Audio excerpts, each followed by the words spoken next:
Green salutations, Charlton 66 Steve here once again with a video long time coming. Been been doing a lot of stuff just around the house and a lot of snow. We had to do a lot of snow removal, and I don't know, just a lot of stuff was going on, and been doing a lot of stuff on Instagram, talking to folks there, made some deals which I'm going to show here on Instagram. Hope everyone's doing well. I know the speculation market, the speculators are out in droves now, which I don't understand. I don't see how, if a comic book is popular, I get it, but I don't see how a movie or a TV show makes it now likable and everyone wants it. Don't understand it. I can't logically wrap my head. Being an older collector, I'm brought up in the comic field on scarcity, the first appearance of a major character, not, Squirrel Girl or whatever, but a major character, and it's not an ad. Ads were not a first appearance, and they're not a first appearance. I don't care what anyone says. The comic book dictates, to me, the first appearance. But there are other things involved with a comic book that becomes valuable. Not because it's popular or someone on eBay decides, oh, this comic book, I'm going to bid $500 on it. Then everyone walks around going, oh, it's a $500 comic book. It's an auction. People bid on things, and the hype is in the bidding. It makes the issue go up erroneously. It's not the way things work, in my opinion. I don't fall for that. And I don't understand how a movie or a TV show makes a comic book popular or famous. I don't get it. Either you liked it before the movie came out or the TV show. Either you liked it before then, and now, hey, great, you have it. You're wonderful. You're enjoying it. But now all of a sudden, oh my God, I got this 50-cent comic book. Now I'm going to put it on eBay for $150. That's ludicrous. It ebbs and flows. I understand that. But the speculators are dictating a false money grubbing part of part of our fandom where you're not going to be able to complete a run on something because the prices are too inflated. All right, end of rant. Had to get that off my chest. I just don't get it. I can't wrap my head around it. I know I'll probably lose maybe some viewers, but most of my viewers might understand it, might agree with me, agree to disagree, so to speak. But I'm just not seeing it. So I talk about Instagram. I had an awesome AOK from a Instagrammer who sent me some some reading copies of Boris Karloff. He got them in a lot, didn't want them. No, I like the esoteric, off the beaten path stuff. So we got Boris Karloff, Tales of Mystery, number 48 from 1973. And he just sent these to me. He didn't have to do this, and I do appreciate it. Any act of kindness, I appreciate. Boris Karloff, this is a June issue from 1971, number 35. Great cover. These painted covers are great.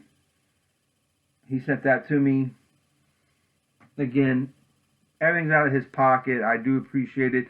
It's Baba Ganoush Comics on Instagram. Name is Kurt. He deals in comics. Go on there, check him out.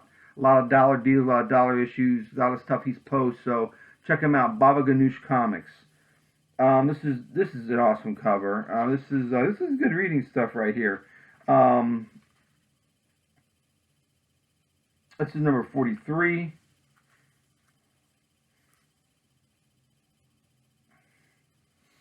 And Boris Karloff, Tales of Mystery, which has an awesome sea monster cover, number 70 from 76. So that was nice of Kurt. Kurt, if you're watching, I appreciate it, brother.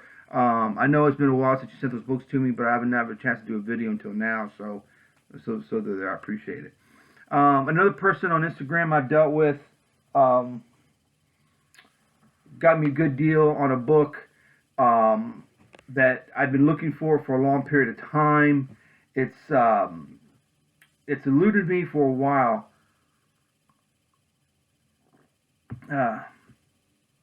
Because of the price. I'll show you the comic in a minute, but to explain it real quick, the price, I seen a 7.0 for $600, and I wasn't going to pay $600 for this book. I want the book, but I'm not paying $600 for it. But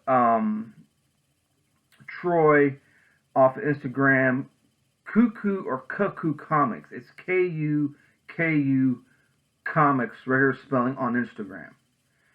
He had some for sale. He had I saw the one copy he had, made a comment about it. He said, I got a second copy. I'm like, are you willing to get rid of the second copy? We really wheeled and dealed. We talked. He was pretty easy going to get along with. He took my counter offer, which I was very happy because I wouldn't have paid more than that. But it's Lobo, first issue Lobo, and if no one knows about this, it's the first African American character to have their own comic book.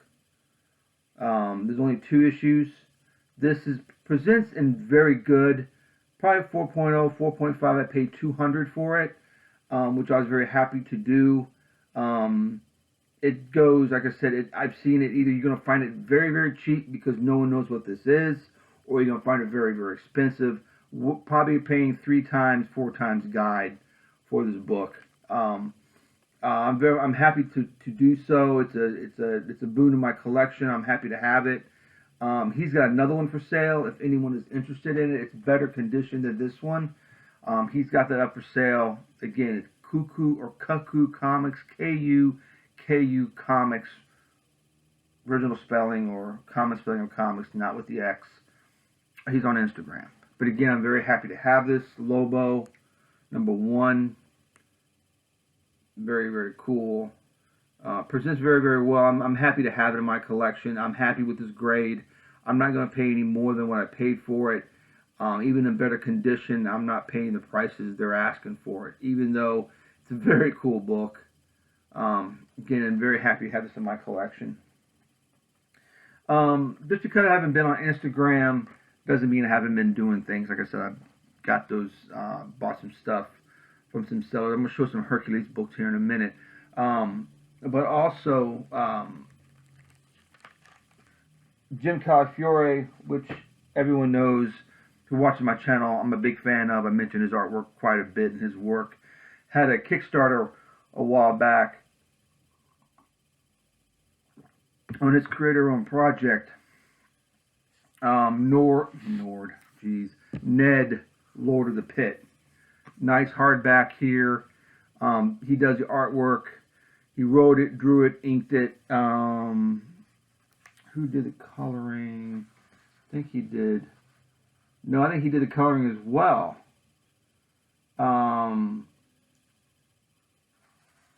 Yeah, I think he did the coloring as well. But anyway, he went way above and beyond on this. Once it was done, you gave your money. Even the minimum, I think, to get the book was a certain amount. I can't remember what it was, but he also included a drawing of any character you wanted inside of the book, which he did. He did that after he decided to do that later, after everything was all said and done, which I thought was very cool of him. A lot of people were asking for superheroes because he posts on Instagram characters that just really didn't go with the book. So I want to stay with the theme of the book, so I said just give me a drawing of a character from Ned, Lord of the Pit. So that's what he did. Turned out very, very cool.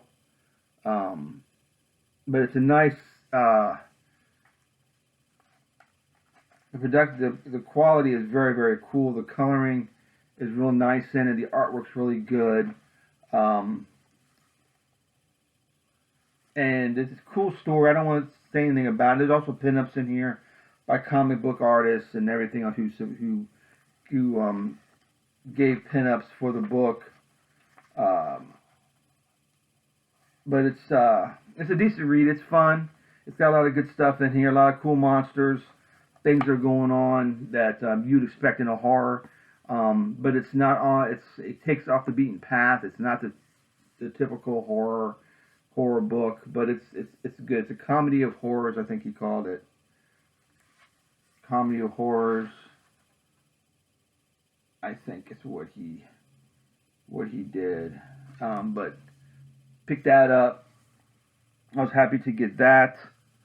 Been on eBay, not eBay. Geez, I hate eBay. I don't even know why I said eBay. eBay is a whole subject all into itself. Amazon, I meant to say. Picked up this incredible book. I recommend anyone who's into comics, who's into comic history, who's into particularly the Golden Age and what's come before.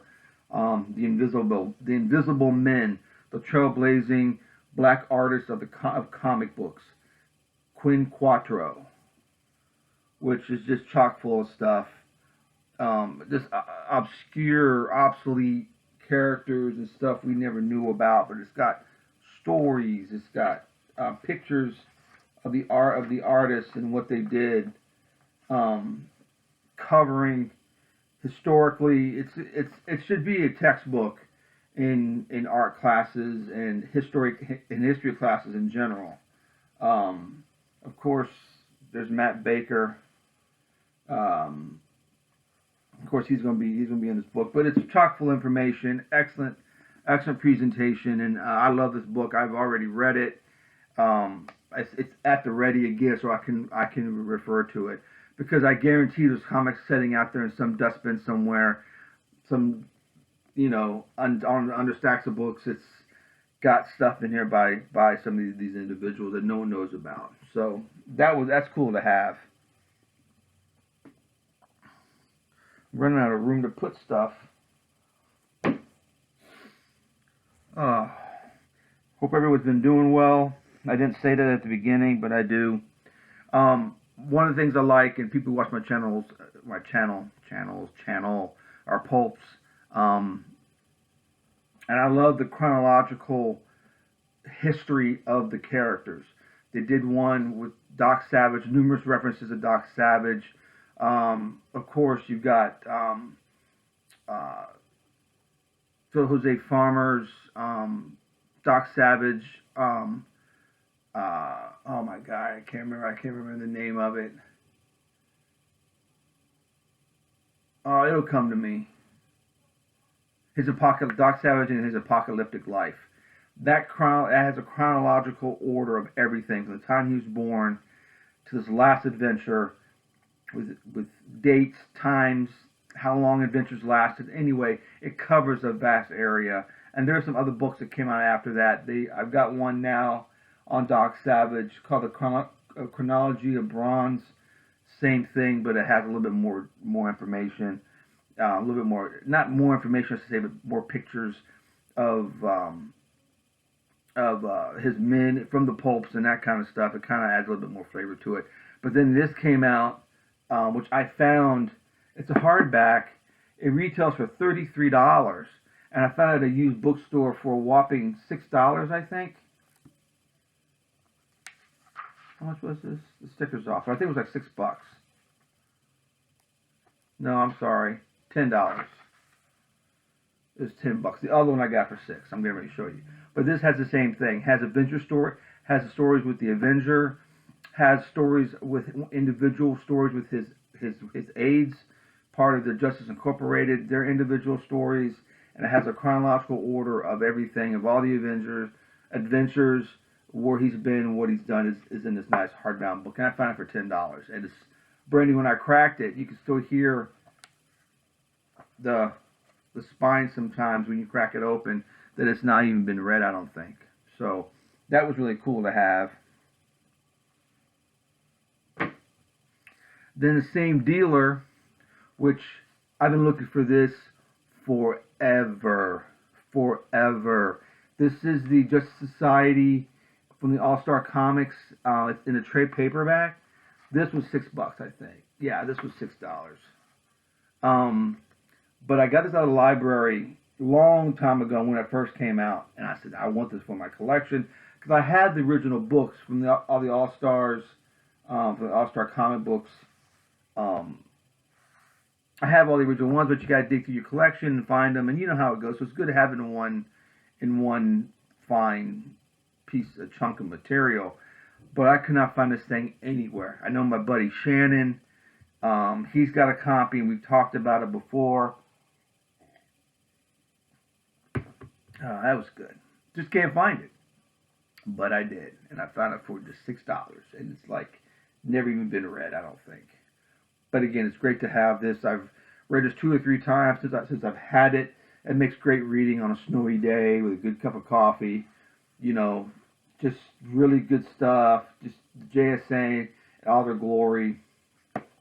Well worth having. You can find it, pick one up. They're hard to find.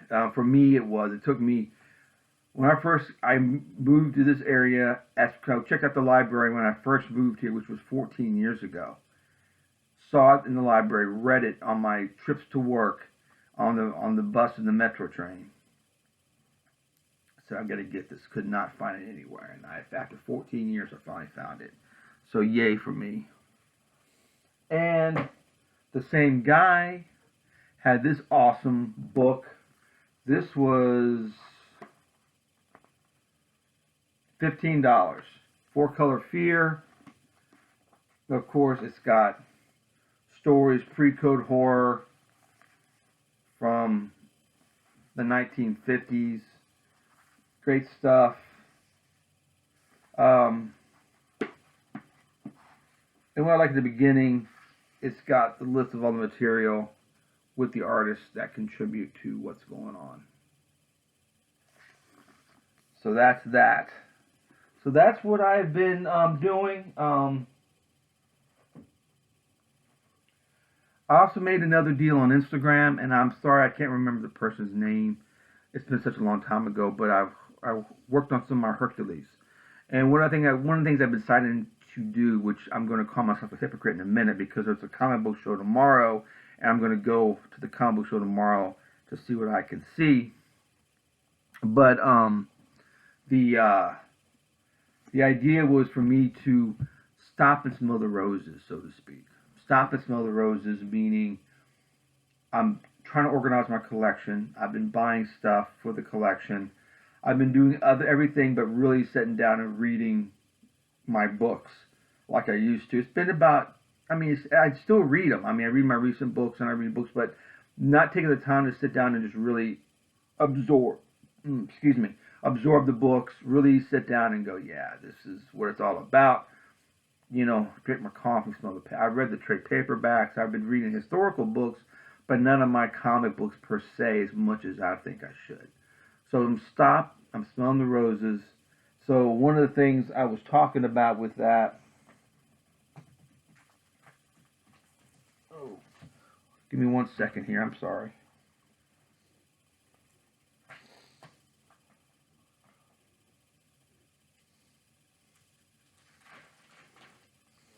Is, focusing on a collection and just sitting down and reading it as much as I have of said collection. One of the ones that I've been really enjoying, and I really think it should be part of my humble opinion and part of things I know about comic books. Everyone should have this in their collection because A, they're relatively cheap. B, they're Charlton. C, Sam Glanzman is drawing the books. And D, it's well rendered for what the subject matter is, and that's Hercules. Adventure of the Man God. Hercules #1. And it's rendered so well. It's like Sam Glanzman went back to that time period and drew these characters. Came back, took his pad with him, went back, drew this stuff, and brought it back to us. Sensational stuff. I can't get enough of it. I don't know if this has been collected or not. I know a lot of Sam Glanzman's stuff has been, his war stories and that kind of stuff. The war stories from Dell and DC I know have been collected. But I don't know about his Hercules stuff, which should. This is #2. Now, there are 2 series of this. Don't get them confused, and I'll tell you in a minute on how you're going to know. Which they're going to say 2 different titles, obviously, but one's not a continuation of the other. They're actual reprints. Sometimes you have different covers. Sometimes you have the same cover. The Land of the Amazons. Great cover here. This is number 5. And this is such a good series. It's action. The dialogue is really good in it. I can't remember. I don't think it's Nick Cuddy. I don't think he wrote these.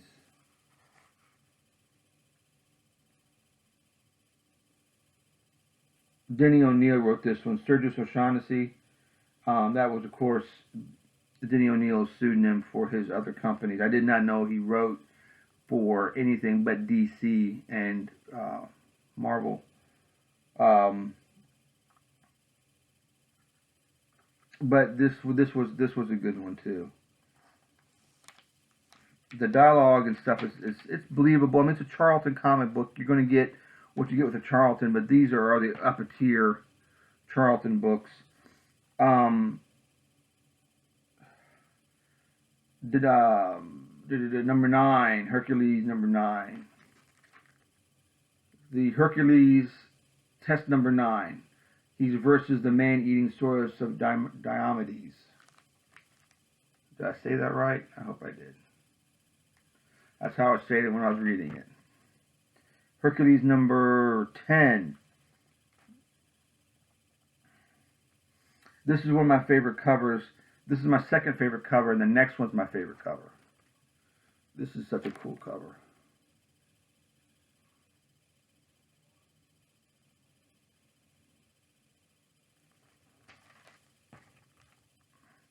Yeah, this is it. With Hera and Zeus in cameo, and Hercules with the lion head and his battle sword looking badass. Yeah. Trying to get the glare off of this. Yeah, that's Hercules right there. Great stuff. Adventures of the man god Hercules. Great cover with Mars on it. Number 12. This is probably my third favorite cover.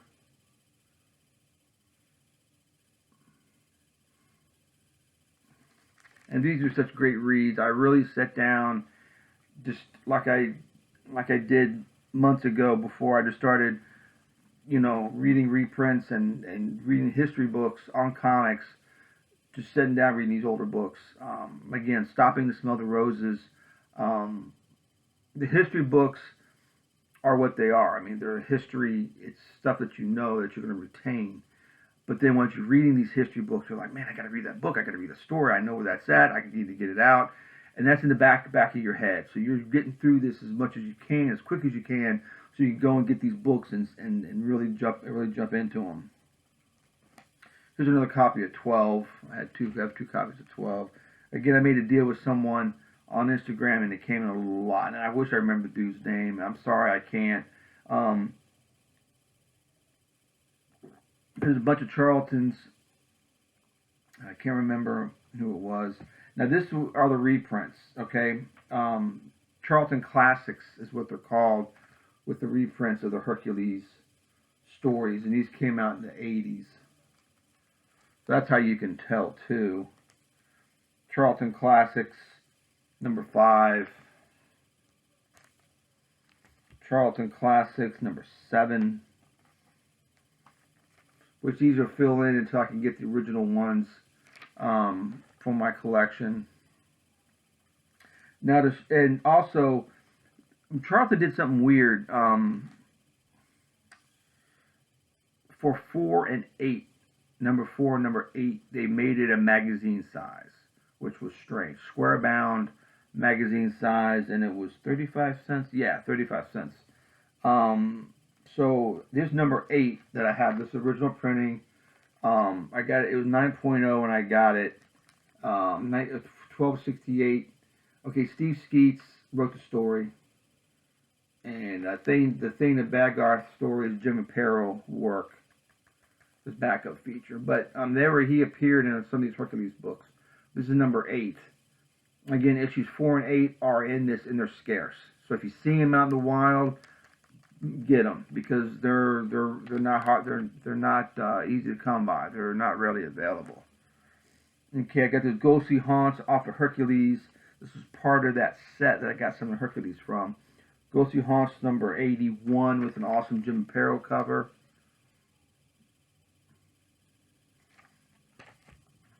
Gunmaster, which this is an upgrade from the one I got, 85. Gunmaster and Bullet Boy. Bullet the Gun Boy. Little Genius. I'm slowly getting these. Again, like I said, they're a clear rip-off of Menace the Menace. But some of them are hard to find and some of them are just bizarre. I've mentioned them before in one issue, which I finally found and have it. I need to upgrade it. But he actually finds there's commies in his neighborhood. And he actually disguises a football as a bomb, puts it underneath the commie's head, a hat that he was wearing to blow it up. I mean, it's bizarre. But I do have that. I do have that issue from '54, I think. And here's one I have not seen before until I got it in the trade or in the deal that I got off of Instagram with Unk. I don't know who gave these to me, and I feel bad I don't know. If you watch the video and you know, I'm sorry. Put it in the comments, and I do apologize. Outlaws of the West, number 75. Great Pam cover, Pete Morisi. Yeah, Pete. I almost think it was Pat. Is it Pat? No, it's Pete.